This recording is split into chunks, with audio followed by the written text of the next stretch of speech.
Wally Ballou in Tipton, Indiana, where I am now standing in the front yard of the world's longest, narrowest house. And the owner of the place is with me, Mr. Woodview Blackmeyer.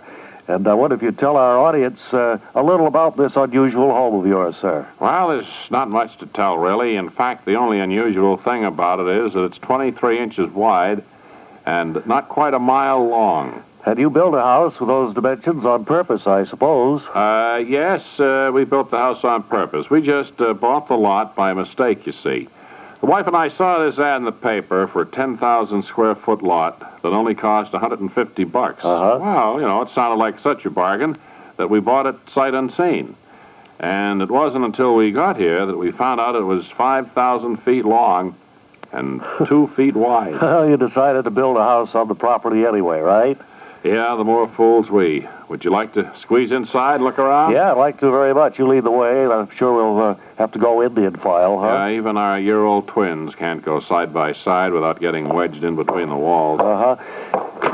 See, the front door opens right into the kitchen here. That's right. We had to build the place ourselves because there aren't any thin carpenters in town, and I'm afraid our room arrangement is a little unprofessional here and there. Well, at least you can tell that this is supposed to be a kitchen, even though you have 4 hot plates lined up over there instead of a stove. Well, we had a stove originally, but it was so wide that there was no way to get past it into the rest of the house. And you couldn't get the oven door open even if you stood up on the windowsill. Come on, let me show you the rest of the place. Okay. Wait till I try to climb over the refrigerator without dropping the microphone here.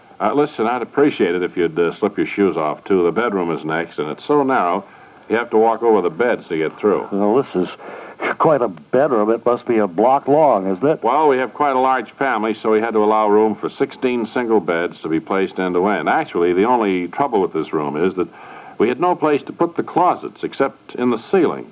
So every time you open a closet door, all your clothes fall down on top of you. Yeah, well, I'd like to take a look at the rest of the house, but I'm afraid my microphone cord won't reach any further. Well, there's not too much beyond here. Of course, we're proud of our 400-foot-long picture window in the living room. And you're missing our TV room, which doesn't have a set in it because they don't make picture tubes small enough to fit in the house anymore.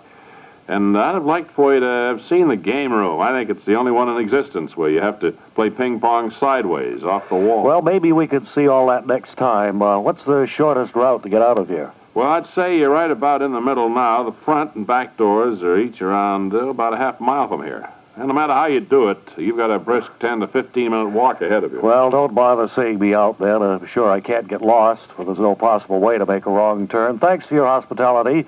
And this is Wally Ballou in Tipton, Indiana, returning it to Bob and Ray.